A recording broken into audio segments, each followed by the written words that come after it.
EMI नहीं देने पर अब बैंक नहीं कर सकेगा मनमानी। जानिए आरबीआई के नए नियम। नमस्कार दोस्तों, टुडे न्यूज़ चैनल में आप लोगों का एक बार फिर से स्वागत है, जहां आपको सही और सटीक जानकारी सबसे पहले हमारे टुडे न्यूज़ चैनल के माध्यम से मिल रही है। आज की सबसे बड़ी खबर, आज के दौर में लोन लेना कोई बड़ी बात नहीं रह गई है। नौकरी पेशा लोग हो या बिजनेस करने वाले, सभी किसी न किसी रूप में ईएमआई पर निर्भर रहते हैं। चाहे घर खरीदना हो या गाड़ी लेनी हो या बच्चों की पढ़ाई। लेकिन जैसे ही किसी वजह से ईएमआई चूक जाती है, वैसे ही शुरू हो जाता है तनाव, कॉल्स की बौछार और रिकवरी एजेंट्स का दबाव। इसी परेशानी को खत्म करने के लिए आरबीआई, भारतीय रिजर्व बैंक ने 2025 में लोन रिकवरी से जुड़े नियमों में बड़ा बदलाव किया है। अब ग्राहक को उसकी चूक के लिए गाली-गलौज, धमकी या मानसिक प्रताड़ना झेलने की जरूरत नहीं है। इन नए नियमों के अनुसार बैंक और उसके एजेंट को अब सीमाओं में रहकर काम करना होगा। आइए समझते हैं इन नए नियमों को विस्तार से। अब कोई एजेंट नहीं करेगा बदसलूकी। पहले लोग की किस्त चूकते ही एजेंट घर के बाहर खड़ा हो जाता था, कॉल्स पर धमकी देता था और कई बार पड़ोसियों के सामने भी बदतमीजी कर देता था।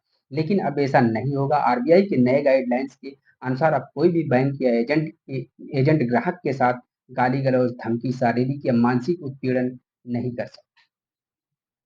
अगर ऐसा हुआ तो ग्राहक सीधे शिकायत दर्ज कर सकते हैं।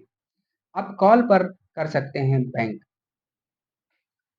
आरबीआई ने समय की भी मर्यादा तय कर दी है। अब कोई भी बैंक अधिकारी या रिकवरी एजेंट सिर्फ सुबह 7 बजे से शाम 7 बजे तक ही कॉल या संपर्क कर सकता है।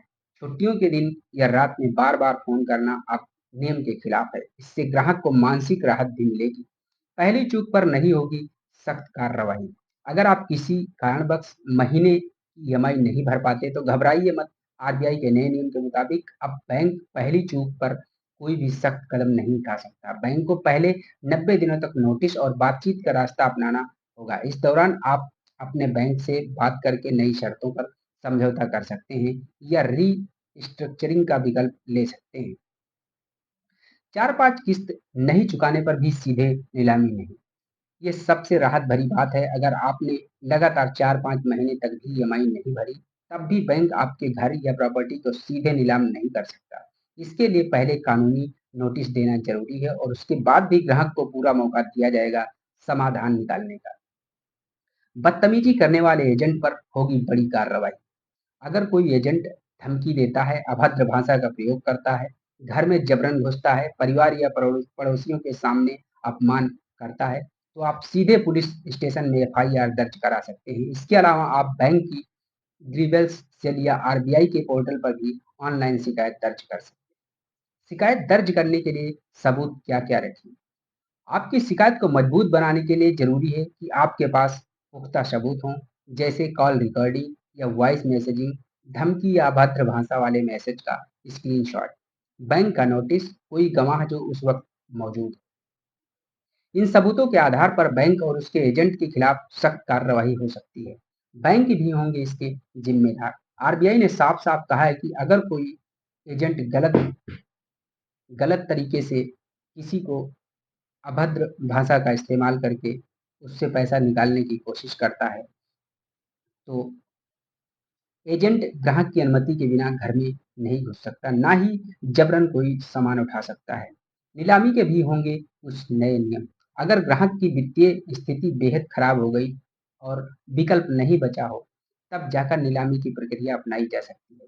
लेकिन इसके लिए भी कुछ नियम कानून बनाए गए। पहले कानूनी नोटिस देना बेहद ज़रूरी है। पूरी प्रक्रिया पारदर्शी होनी चाहिए। नीलामी के बाद बची राशि ग्राहक को लौटाई जानी चाहिए। पूरे वक्त ग्राहक के साथ सम्मानजनक व्यवहार करना बेहद ज़रूरी है। अब ग्राहक खुलकर बात कर सकता है। इस नए नियम से अब ग्राहक को डरने की ज़रूरत नहीं रही। अब वो बैंक से खुलकर बात कर सकता है, समाधान निकाल सकता है। ना तो उसे शर्मिंदा होने की ज़रूरत है, ना ही किसी एजेंट की धमकियों से डरने की। ये बदलाव बैंकिंग सिस्टम को पहले से ज़्यादा न्यायपूर्ण और मानवीय बना रहा है। आरबीआई के 2025 के नए नियम लोन लेने वालों के लिए किसी वरदान से कम नहीं है। अब ईएमआई चूकने पर डरने या भागने की ज़रूरत नहीं है। बातचीत करें, समाधान निकालें और अपने अधिकारों को जाने कोई भी एजेंट आपकी इज्जत से खिलवाड़ नहीं कर सकता।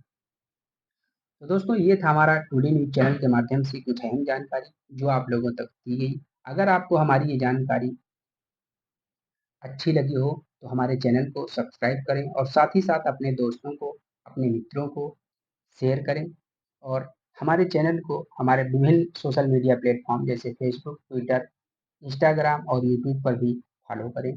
आप लोगों से मिलते हैं एक नए वीडियो के साथ। तब तक के लिए जय हिंद, जय भारत, वंदे मातरम।